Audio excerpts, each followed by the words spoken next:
بسم اللہ الرحمن الرحیم۔ آج ہم 10ویں جماعت کی اردو کتاب شروع کر رہے ہیں جس میں ہمیں چوتھا چیپٹر پڑھنا ہے اپنا۔ اس سے پہلے ہم نے مولانا الطاف حسین حالی کا لکھا ہوا سبق پڑھا تھا قومی ہمدردی، ٹھیک ہے۔ اور آج ہم اپنا سبق پڑھ رہے ہیں مولانا محمد حسین آزاد کا لکھا ہوا رشتہ ناتا۔ مولانا محمد حسین آزاد کے بارے میں ہم دیکھ لیتے ہیں پہلے۔ مولانا محمد حسین آزاد کی ولادت سن 1830 میں ہوئی اور وفات 1910 میں۔ آپ کا نام محمد حسین آزاد جو تھا تخلص تھا، شمس العلماء آپ کا خطاب تھا۔ والد کا نام محمد باقر تھا۔ ابتدائی تعلیم آپ نے اپنے والد سے حاصل کی، پھر ذوق کے شاگرد رہے، اعلیٰ ثانوی تعلیم دلی سے حاصل کی۔ تعلیم سے فارغ ہوئے تھے کہ ہنگامہ برپا ہو گیا۔ آزاد کے والد کو ایک انگریز کے قتل کے الزام میں سزائے موت ہو گئی۔ آزاد نے بمشکل اپنی جان بچائی اور لکھنؤ پہنچ گئے، لیکن یہاں بھی حالات سازگار نہ پا کر لاہور آ گئے اور محکمہ تعلیم سے منسلک ہوئے۔ درسی کتابیں تیار کیں، نیز گورنمنٹ کالج لاہور میں عربی کے استاد رہے۔ لاہور میں انجمن پنجاب کے سیکریٹری کی حیثیت سے خدمات انجام دیں۔ آزاد کی تصنیفات میں آب حیات، نہرنگ خیال، دربار اکبری، قصص الہند، مکاتیب آزاد اور قلم آزاد قابل ذکر ہیں، ٹھیک ہے۔ اب یہ جو ہمیں سبق پڑھنا ہے رشتہ ناتا، یہ مولانا محمد حسین آزاد کا لکھا ہوا ہے۔ رشتہ ایک خدائی پیوند ہے کہ ٹوٹ نہیں سکتا۔ خدائی پیوند یعنی کہ اللہ تعالیٰ، آپ دیکھیں اس ایک جملے کے اندر کیا ہے کہ اللہ تعالیٰ کس کا رشتہ کہاں کراتا ہے، کس طرح سے ایک گھر بنتا ہے، ایک فیملی مکمل ہوتی ہے اور پورے پھر خاندان اور نسل در نسل آگے بڑھتی ہے۔ رشتہ ایک کیا ہے؟ خدائی پیوند یعنی کہ ہم جس کو کہتے ہیں نا جوڑنا، لگانا۔ تو آپ کسی اور گھرانے کے ہوتے ہیں اور کسی اور گھرانے سے دوسرے دو گھرانوں کو آپس میں ملایا جاتا ہے اور اس طریقے سے رشتے بنتے ہیں۔ جو بات خدا کی طرف سے ہو ہم کو بھی چاہیے کہ ہم اس کی پیروی کریں اور اس کی مضبوطی کو قوت دیں، کیونکہ علاوہ خوشنودی کے خدا کے دنیا کے کل فوائد بہبود اپنائیت اور جمعانیت پر منحصر ہے۔ مثلاً اگر ماں باپ کو اپنے بچے سے محبت نہ ہو تو اس کی پرورش ممکن نہیں ہے۔ اس طرح بھائی بہن، چچا پھپھی وغیرہ مختلف رشتے جو ہر طرح سے ہمارے کاروبار میں مددگار ہوتے ہیں، اگر سب اپنی اپنی جگہ کنارے بیٹھے رہیں تو گزارا دنیا میں نہیں ہو سکے گا، ہے نا۔ دنیا کی ہر بات میں نزدیکی اور دوری کے رشتے ہیں، ان کی رعایت اور پابندی کو قانون ادب کہتے ہیں۔ ادب اور تعظیم، رعایت دنیا کی بہبود اور کارروائی کے لیے ناگزیر ہے۔ اگر ہم کسی کے ساتھ بے ادبیت، بے توجہی سے پیش آئیں گے تو ہمارا کون ادب یا وقت پر کام کرے گا؟ یعنی اگر ہم کسی کے ساتھ بے ادب ہو کے بات کریں گے، بدتمیزی سے بات کریں گے تو اگلے وقت میں جب ہمیں ضرورت پڑے گی تو وہ بھی ہماری بات نہیں سنیں گے، ہے نا۔ آج کل ایک ایسا نازک زمانہ ہے کہ جن پر طرح طرح سے ہمارے حقوق ثابت ہیں، وہ بھی ان کی طرف لحاظ نہیں کرتے، چاہے جائے کہ ہم ان سے برخلافی کریں۔ یقین ہے کہ ہماری زندگی دشوار ہو جائے گی۔ جو تم سے بڑا ہو اس کو بڑا سمجھو، جو تمہارا بزرگ ہو اس کی خدمت کرو، کیونکہ جب تک تم اس کی خدمت نہ کرو گے اس کے حق سے نہ ادا ہوگی۔ ایسا کون شخص ہے جو کوئی کمال ذاتی خود بخود حاصل کر بیٹھا ہو؟ جو نعمت یا قدرت دنیا میں حاصل ہوتی ہے بزرگوں کے فیض و پرورش سے حاصل ہوتی ہے، بس اس کا شکریہ تم کو ادا کرنا واجب ہے تاکہ خدا اس کے ثمرے سے تم کو کامیاب کرے۔ اگر بزرگ خوش ہوں گے خدا تم سے خوش ہوگا اور زیادہ تر عنایت انعام فرمائے گا۔ دنیا کے فوائد علاوہ اس کے رہے، اس میں سے ایک لطف یہ بھی ہوگا جب تم بڑے ہوگے تو اسی طرح تمہاری خلد تمہاری خدمت کریں گے۔ تمہارے خلد کہتے ہیں اولاد کو۔ بس یہ سلسلہ خدمت گزاری بہریابی کا دین دنیا میں اس طرح جاری رہے گا جسے دونوں جہان کی راحت اور نعمت حاصل ہوگی۔ اگر تم اپنے ماں باپ سے خود سے رہے تو عجب نہیں کہ تمہاری اولاد بھی تم سے سرکش رہے گی۔ اس وقت نہ عقل مندوں کے نزدیک نہ خدا کی جناب میں کہیں تمہارا کردوں سے توقع رکھتے ہو، کہیں تمہارا دعویٰ پیش کیا جا سکتا ہے، کیونکہ تم نے اپنے بزرگوں سے کیا سلوک کیا جو آج اپنے کردوں سے توقع رکھتے ہو۔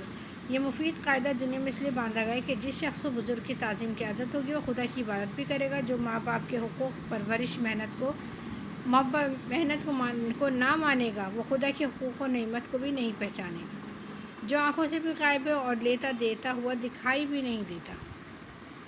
اول مرتبہ بزرگی کا دنیا میں خدا کا ہے، جس نے تمہیں پیدا کیا اور اس دنیا کو پیدا کیا جو تمہاری ضروریات سے مالا مال ہے۔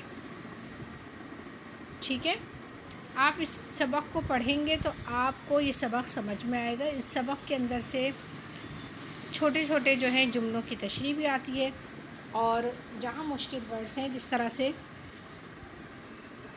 میں آگے سے پڑھ رہی ہوں، تجربے سے معلوم ہوتا ہے کہ جو لڑکے اپنے ماں باپ کی اطاعت میں رہتے ہیں وہ صاحب اقبال ہوتے ہیں۔ تجربے سے یعنی کہ جب لوگ جو گزرے ہیں ان کی باتوں سے دیکھ کے لگتا ہے کہ جو بچے اپنے ماں باپ کی اطاعت کرتے ہیں وہ صاحب اقبال ہوتے ہیں، یعنی کہ ان کو جو ہے عزت ملتی ہے، اور جو ان سے برگشتہ رہتے ہیں، برگشتہ یعنی ماں باپ سے ہمیشہ روٹھے رہتے ہیں، کبھی ان کا کہنا نہیں مانتے، وہ ہمیشہ بد اقبال اور ذلیل و خوار رہتے ہیں۔ اگر زمانے کے حالات کی طرف غور کریں تو ہزاروں مثالیں اس طرح نظر آئیں گی۔ صورت ان کے اطاعت یہ ہے کہ ان کی خدمت میں حاضر رہو، ان کی مرضی خوشنودی کو جستجو رکھو کہ جس طرح ان کا جی چاہتا ہے وہی کام تم سے عمل میں آئے۔ اگر اس طرح نامعلوم ہو تو عرض کر کے دریافت کرو، جس طرح حکم دیں عمل کرو۔ اگر اتفاقاً کسی سبب سے انہوں نے ایک کام کو نہ کہا ہو تو لیکن تم سمجھتے اس کے سر انجام دینے میں دل سے کوشش کرو۔ اب چاہے وہ اٹھنا بیٹھنا ہو، نشست و برخاست میں ان کی تعظیم کرنی چاہیے، انہیں آپ سلام کرنے چاہیے، ان کے ساتھ بولنا نہیں چاہیے، ان کی بات کو رد نہیں کرنا چاہیے، ان کے سامنے وعدہ بیٹھنا چاہیے، ان کے آگے نہیں چلنا چاہیے۔ استاد کا رتبہ بھی باپ کے برابر ہوتا ہے۔ باپ پرورش جسمانی کرتا ہے، استاد پرورش روحانی۔ ٹھیک ہے نا، ہمیں باپ جو ہے اچھا کھانا کھلا رہا ہے، پلا رہا ہے، پہنا رہا ہے، لیکن جب ٹیوشن والے جو ٹیچر ہوتے ہیں، استاد جو ہوتے ہیں وہ ہماری اصلاح کر رہے ہیں ذہنی طور پر۔ استاد نعمت علم سے روح کو پرورش اور تربیت دیتا ہے۔ ماں باپ کے علاقے تھے دو سلسلے قرابت کی جاری ہوتے ہیں، یعنی ددیال اور نینیال۔ دادا دادی نانا نانی کے باب میں اتنا کافی کہ جب وہ اپنے ماں باپ کے بزرگ ہیں تو تم بھی ان کا ادب کرنا واجب ہے، کیونکہ وہ بزرگوں کے بزرگ ہیں، اور چونکہ ان کا رتبہ عقل بنسبت ماں باپ کے بھی زیادہ تر پختہ ہے، اس لیے ان کی پیروی اور اطاعت زیادہ تر فائدہ مند ہوگی۔ اب آپ نے اس چیپٹر کو پورا پڑھنا ہے، آپ کو آسان لگے گا، سمجھ میں آ جائے گا، کوئی مشکل چیز نہیں ہے۔ سوال جواب دیکھیں، قانون ادب سے کیا مراد ہے؟ دنیا کی بہبود کے لیے کون سی چیزیں ضروری ہیں؟ پہلا ہے قانون ادب سے کیا مراد ہے، اور دوسرا دنیا کی بہبود کے لیے کون سی چیزیں ضروری ہیں۔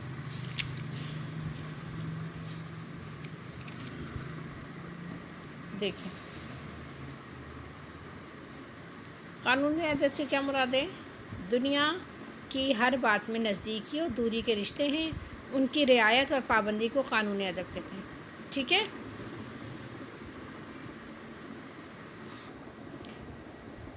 ٹھیک ہے۔ اچھا، اگلا سوال دیکھیے،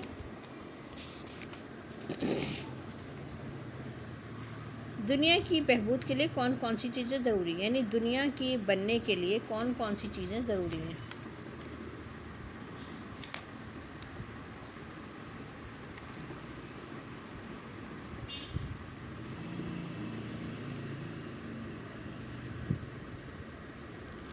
دیکھیے، میں آنسر آپ کو دکھا رہی ہوں یہاں سے۔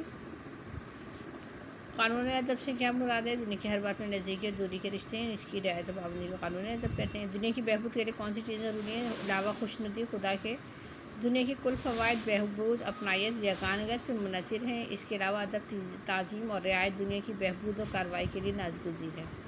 اگلا سوال دیکھیں، اگر بزرگ تم سے خوش ہوں گے تو کیا ہوگا؟ اگر بزرگ ہم سے خوش ہوں گے تو ہمارا خدا ہم سے خوش ہوگا اور زیادہ تر انعام فرمائے گا، اور دنیا کے فوائد اس کے علاوہ ہیں، اور اس طرح ہماری اولادیں بھی خدمت کریں گی۔ لاسٹ کوشچن آپ خود کر سکتے ہیں، ماں باپ کی اطاعت کس طرح کرنی چاہیے؟